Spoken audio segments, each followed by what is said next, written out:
The reason why I reach for something like this P&S Carpet Bomber over something like this Zep Premium Carpet Shampoo is because P&S has a 3-step process for all their carpet cleaning.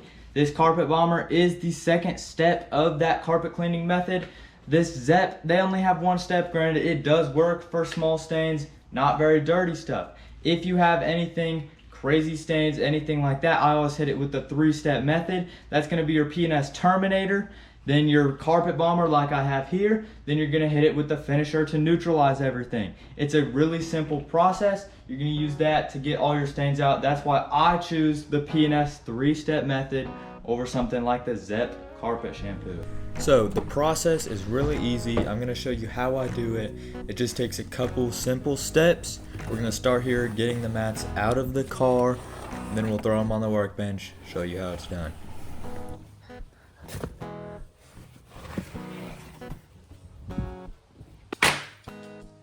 So you're going to see me start here with the Carpet Bomber. Now the Carpet Bomber is the second step.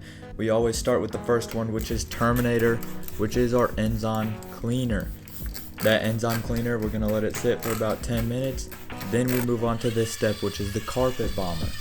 Now after we spray on this Carpet Bomber, we're going to move right into the drill brush. This is just agitating it all, making sure it gets all those fibers, makes it a lot more efficient than brushing it by hand.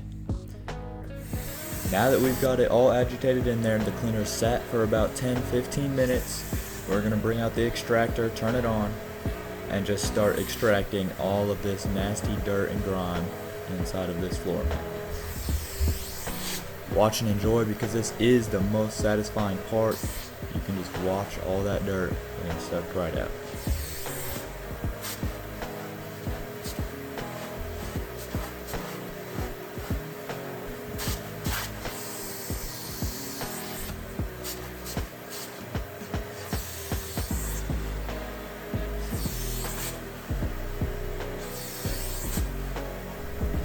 Now we're going to finish up extracting here, make our last final pass to get all the rest of the excess water out. Then we're going to move on to our very last step, which is our finisher. This is a peroxide treatment, so all that does is neutralize the chemicals that are already still in the carpet. Although the extractor pulled most of them out, you're not always going to be able to get 100% out. This is going to neutralize it, that way it doesn't pull in more stains and make the carpet crusty. Remember, you can find my tools and equipment in the link tree below. Be sure to check that out. Have a good one.